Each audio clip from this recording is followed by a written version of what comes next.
Recentemente, eu vi uma discussão aqui em Brasília sobre os agentes de trânsito, sobre uma questão se eles deveriam andar armados, se não deviam andar armados. O certo é que esses agentes trabalham nas ruas e quando vão exercer o seu papel, eles têm que ter uma equipe da Polícia Militar para poder lhes dar segurança. Na verdade, tem que ter,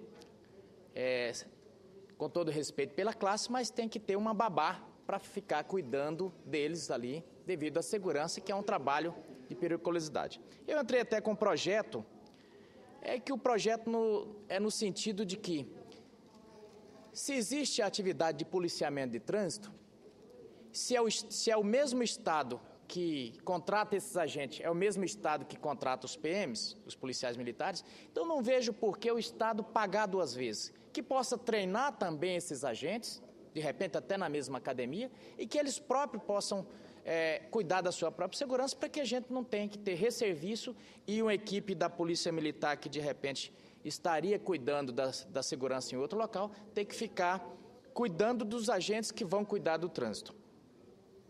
Mas eu fiz esse nariz de cera, esse preâmbulo aqui, para falar de um outro assunto também, que é na mesma linha.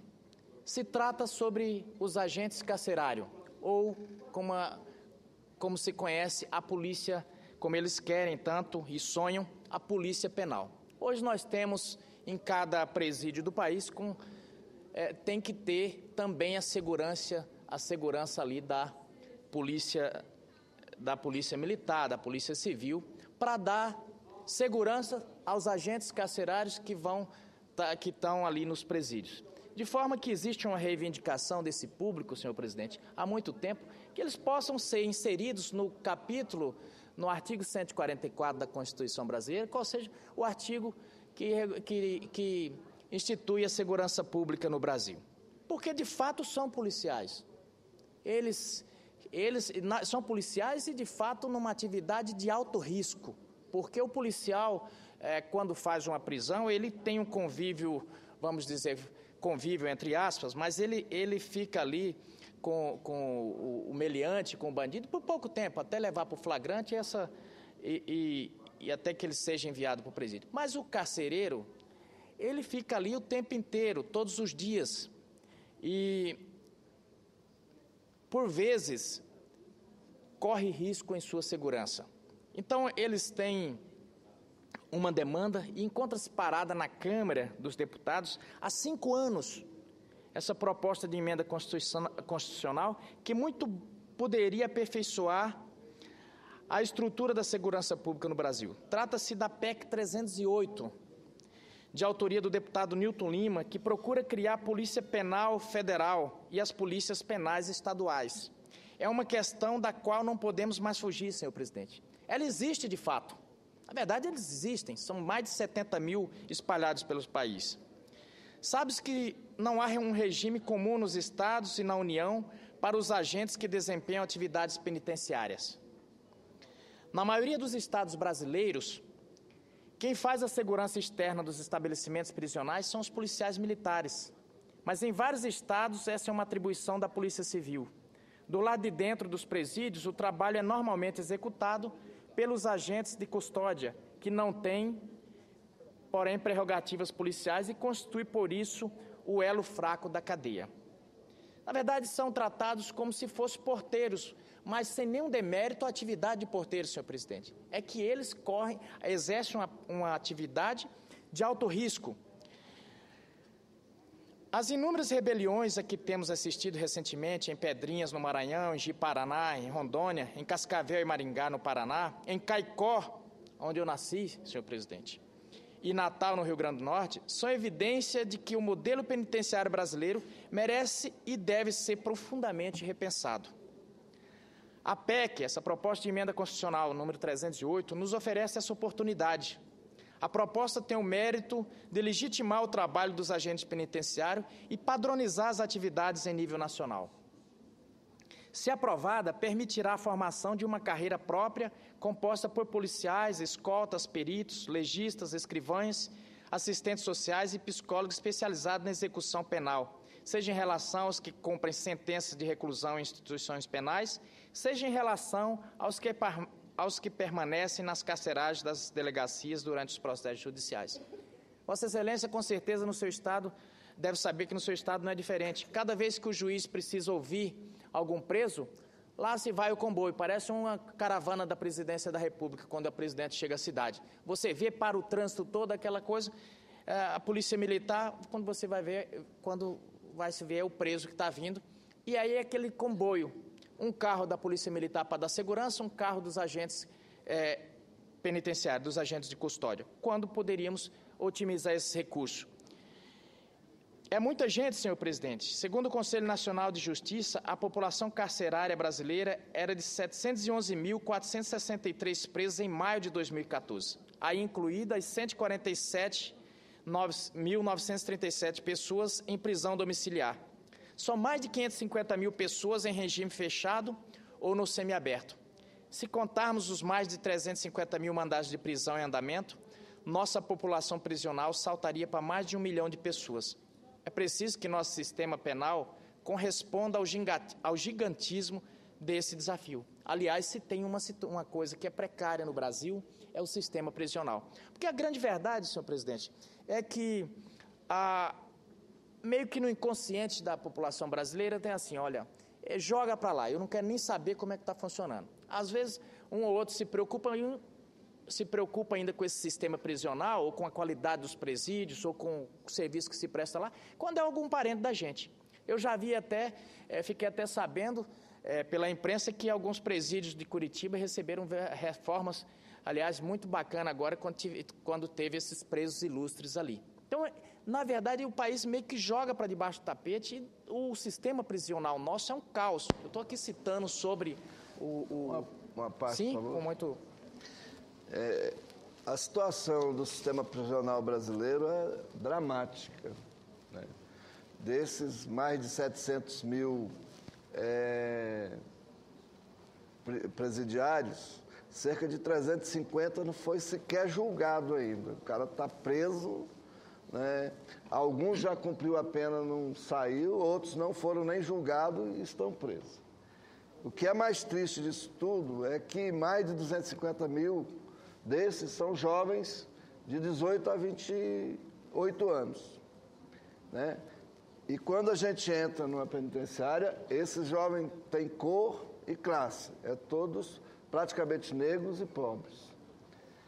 Então é uma situação dramática e quero aproveitar para fazer o merchandising aqui. Nós vamos ter uma audiência pública dia 18 de junho, na quinta-feira, sobre o sistema penitenciário brasileiro, né, lá na Comissão de Direitos Humanos, que vai envolver os agentes do Estado, o representante do Conselho Nacional dos Secretários de Defesa Social da área penitenciária, a Defensoria Pública Nacional e outras autoridades. Então, uma oportunidade muito grande da gente debater esse tema e termino dizendo que é muito importante o registro que o senhor faz aqui, senador, sobre a condição das pessoas que trabalham lá e sobre a condição das pessoas que estão lá a exigir o serviço, que é triste considerar que nós não estamos conseguindo reinserir, né, as pessoas que vão cumprir suas penas novamente na sociedade. Muito obrigado pela parte, senador Donizete. Na verdade, nós estamos com um sistema que está doente. Tanto os que estão presos, obviamente, pela sua condição, quanto os que estão de fora, porque o Estado meio que esquece aquilo ali. E as condições do sistema como um todo, e aí eu incluo a segurança pública, ela é preocupante. Eu li uma matéria há pouco tempo sobre a condição, falando um estudo sobre o que aconteceu, senadora Lídice, em Nova York. Em determinado ponto, quando Nova York esteve há uns 20 anos, que era o caos, talvez a cidade mais violenta do mundo, aquele prefeito Rudolph Giuliani começou um amplo programa de revitalização da segurança pública daquela cidade. E começaram, então, pelos salários. Ótimos salários para os policiais, bons equipamentos, mas a situação não evoluía, não melhorava. Então foi composto uma equipe multidisciplinar para tentar entender o que estava acontecendo com a segurança, que não ia, porque estavam todos os recursos, a estrutura, e aí descobriram que não era só de dinheiro, só de recursos que se fazia segurança pública, que se fazia o sistema. Descobriram, então, através de uma equipe multidisciplinar, e até hoje é estudado isso, a chamada síndrome de Burnout. Aquele estresse crônico que esses policiais, essas pessoas que trabalham, que chegavam a um certo ponto que estavam já estafados daquilo. E aí foram ver que precisava também prestar atenção na condição humana para prestar aquele serviço. Isso é muito importante porque essas pessoas trabalham em ambientes muito insalubres, de alta periculosidade, e isso eu estou falando em relação aos policiais do dia a dia na rua. Agora, imagine esses policiais que trabalham, que eu já os chamo assim, que trabalham no dia a dia das cadeias. Porque, senador Donizete, senadora Lides, cada pessoa que está presa tem uma história de vida arrebentada. Ele se sente que fracassou na sua trajetória. Ele tem sua história de tristeza. E, por vezes, esses agentes de custódia passam a ser aquele agente que vai ouvir essas histórias, passa a ser aquele catalisador disso tudo. Isso, com certeza, ele acaba tendo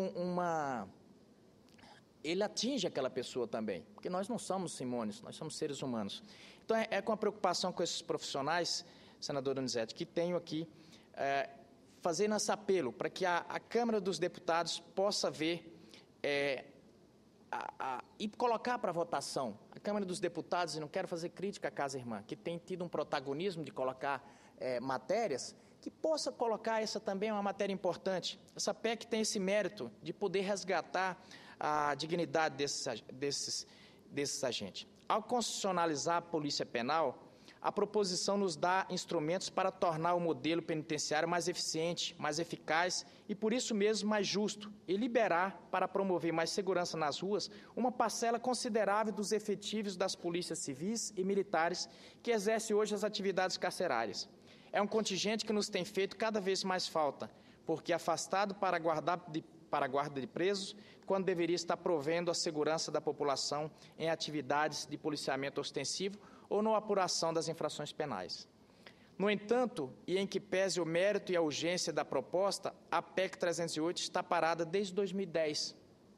A Comissão de Constituição e Justiça da Cidadania da Câmara opinou unanimemente, ainda em 2005, pela admissibilidade da proposta e a presidência instalou, para examinar a matéria, uma comissão especial que funcionou ativamente em 2007. Foram realizadas naquele ano 4 audiências públicas com representantes das Polícias Civis e da Polícia Federal, de entidades de direitos humanos, da Secretaria de Segurança Pública e Administração Penitenciária dos Estados, com juízes e varas criminais e com a pastoral carcerária. O parecer da comissão especial, publicado em novembro de 2007, foi pela aprovação da proposta com o substitutivo apresentado pelo relator deputado Arnaldo Faria de Sá. Mas, desde então, a PEC praticamente não andou, senhor presidente. Depois de mais de 60 requerimentos para que fosse incluído na ordem do dia, a proposta finalmente começou a ser discutida no plenário da Câmara em primeiro turno em março de 2010. Mas a discussão foi interrompida. Retomada 2 meses mais tarde, a matéria foi retirada de pauta por acordo das lideranças, desde então está parada. Nos últimos 4 anos, foram protocolados mais de 150 requerimentos para que a matéria voltasse a ser apreciada no plenário. Mais de 150 requerimentos, senhor presidente, apresentados por mais de 100 deputados, pertencentes a partir de todo o espectro político, da situação à oposição. Mas até hoje, nada. Absolutamente nada. A discussão continua sendo protelada, sem prazo, sem data, e continuamos em relação à PEC 308 exatamente como estávamos em maio de 2010. Em agosto próximo, a proposta completará 11 anos de tramitação. Já não podemos, senhoras e senhores, adiar essa discussão. Os deputados o sabem, nós senadores o sabemos. O Brasil precisa reorganizar seu sistema penitenciário e liberar policiais civis e militares para a segurança das ruas. É passada a hora do Congresso Nacional tomar alguma decisão em relação a essa matéria. Por este motivo, junto-me aqui a nossos nobres colegas deputados para fazer a presidência da Câmara este novo apelo, que possamos prosseguir com o processo de tramitação da PEC 308, que a matéria seja incluída na ordem do dia, que seja discutida em plenário e que avancemos na construção de alternativas para a segurança pública, que depois da saúde é hoje a maior preocupação dos brasileiros. E digo isso, senador Donizete, porque se tem um lugar em que a democracia que existe uma isonomia e uma isonomia perversa, ela é na segurança pública. Perversa eu digo porque na saúde, quando você tem alguma dificuldade, quem tem um pouquinho mais de recurso, ele tem como fugir. A educação também, se está ruim, você tem como ir para o lado privado. Agora, a segurança não. É do porteiro da empresa ao presidente da empresa, todos estão sujeitos a uma bala perdida, todos estão sujeitos a essas mazelas da segurança pública. E debelar alguns temas, se não podemos resolver o todo, que possamos ir por partes. Então, fica esse desafio, esperamos que a Câmara possa ser sensível e que o presidente possa pautar essa matéria. Muito obrigado, senador Donizete.